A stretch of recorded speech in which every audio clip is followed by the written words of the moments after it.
পুজো পরিক্রমা 2023 আলিপুরদুয়ার জেলার ফালাকাটা কলেজপাড়া স্পোর্টিং ক্লাবে বর্তমানে আমরা এসে উপস্থিত হয়েছি।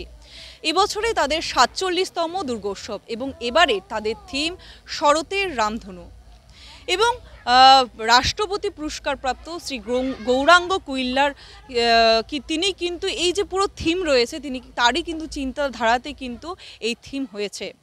এবং এই যে পুরো কাজ যে আপনারা দেখছেন, এই কাজ কিন্তু পুরোটাই কিন্তু বাইরের থেকে নিয়ে সমস্ত জিনিস কিন্তু বাইরের থেকে নিয়ে আসা হয়েছে এবং তার পরবর্তীতে কিন্তু কাজ করা হয়েছে।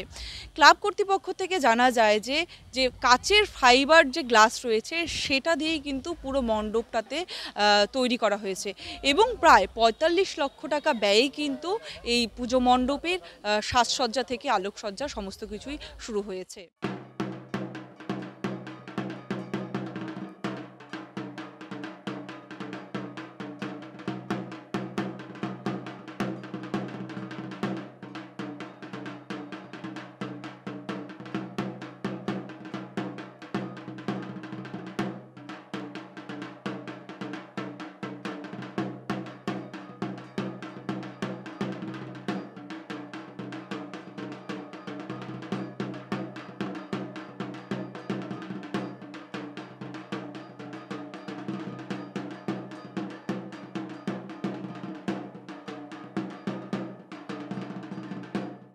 পূজা পরিক্রমা 2023 বর্তমানে আমরা এসে উপস্থিত হয়েছি আলিপুরদুয়ার জেলার ফালাকাটার মুক্তিপাড়ার সার্বজনীন দুর্গাপুজো মণ্ডপে।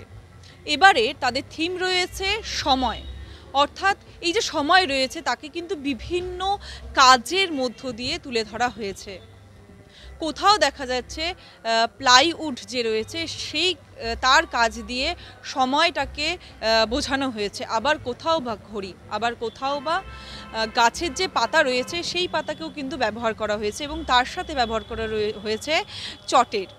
এই সমস্ত কিছু দিয়ে কিন্তু এবারে সর্বজনীন যে পুজো রয়েছে মুক্তিপাড়ার তার পুজো মণ্ডপের কিন্তু আলোকসজ্জা থেকে শুরু করে মণ্ডপ সজ্জা করা হয়েছে। এবং যা শোনা গেল ক্লাব কর্তৃপক্ষের থেকে, তারা কিন্তু ক্লাবের নিজস্ব চিন্তাধারাতেই কিন্তু তাদের এবারের পুজোর থিম সময়।